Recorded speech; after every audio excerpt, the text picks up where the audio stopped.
ఎందుకు అగ్నిలో నుంచి మనమే లాగాలి? చాలామంది ఉన్నారుగా.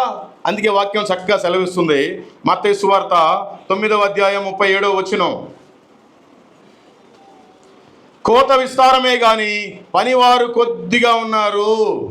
కోత ఈ ప్రపంచమంతా ఉంది, 8,50,00,000 పైచిలుకే.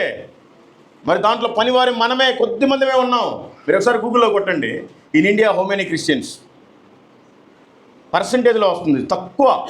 మరి మిగతా వాళ్ళంతా పాతాళానికి వెళ్ళిపోయే బ్రాచ్చే. మరి వాళ్ళకి సువార్త ఎవరు చెప్పాలి?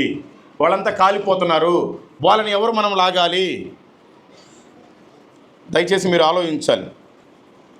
మార్కు సువార్త 16వ అధ్యాయము 15వ వచనం. మరియు మీరు సర్వలోకమునకు వెళ్ళి సర్వ సృష్టికి సువార్తను ప్రకటించుడి. ఎస్, నేను ఒక త్రాగుబోతుని, నేను ఒక తిరుగుబోతుని, నాకు సిగ్గులేదండి. ఇప్పటివరకు ఆంధ్రాలో ప్రకాశం జిల్లా, నెల్లూరు జిల్లా మొత్తం దగ్గర పూర్తి చేశాను. 2,500 గ్రామాలు.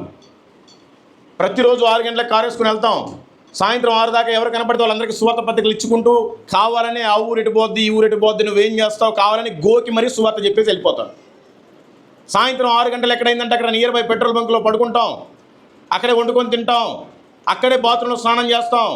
ఒకసారి పెట్రోల్ బంప్కి ఎప్పుడన్నా ఒకసారి వాష్రూమ్కి వెళ్ళి చూడండి, వరస్ట్గా ఉంటుంది అసలు. స్టిల్ ఈరోజు కూడా ఒక దాబా హోటల్ దగ్గర స్నానం చేసి వచ్చాం. మేము ఉంటామంటే మాకు 100 మంది ఉన్నారు తెలిసిన వాళ్ళు ముంబైలో. హోటల్లో కూడా బుక్ చేసే వాళ్ళు ఉన్నారు. ఎవరిని ఇబ్బంది పెట్టం, ఎవరి దగ్గర ఒక పైసా కానుక తీసుకోం. నాకన్నా దాబా హోటల్ దగ్గర స్నానం చేయడానికి కుదిరింది. బైబిల్లో ఉండే శిష్యులకైతే అసలు పాపం తినడానికే లేదు, వాళ్ళకి ఉండటానికే లేదు సరిగ్గా. అయినను ప్రకటించారు ఉపవాసాలతోటి. మీకు దేవుడు మరింత మంచి లైఫ్ ఇచ్చాడు, మరి మిమ్మల్ని దేశ ఆర్థిక రాజధానిలో కూర్చోబెట్టాడు. మరి మీరంతా ఏ మేరకు తీస్తున్నారో నాకు తెలియట్లా. కొంతమంది చేస్తుండొచ్చు, కానీ అది కాదు. దేవుడు మిమ్మల్ని ఎందుకు తీసుకొచ్చాడు? మీది అసలు ఏ ప్రాంతం? మీ పూర్వీకులది ఏ ప్రాంతం?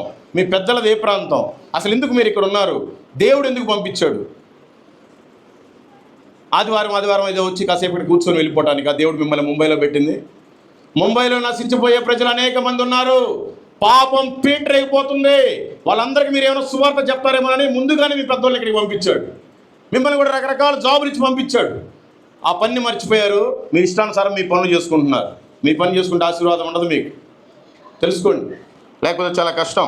సర్వలోకానికి వెళ్ళి సర్వ సృష్టికి సువార్తను ప్రకటించాలి. సరే, మీకు కుదరదు, కనీసం మీ పక్క వారికన్నా ప్రకటించాలి. ప్రకటించలేకపోతే మీరు ఎక్కడ అసలు క్రైస్తవులని చెప్పుకోబాకండి, సిగ్గుచేటు. మీరు క్రైస్తవులు అయితే మీ సాక్ష్యం నీట్గా ఉండాలి. మీ నోట్లో నుంచి సువార్త మాటలే పలకాలి. ఏదో ఒక మాట పట్టుకుంటుంది.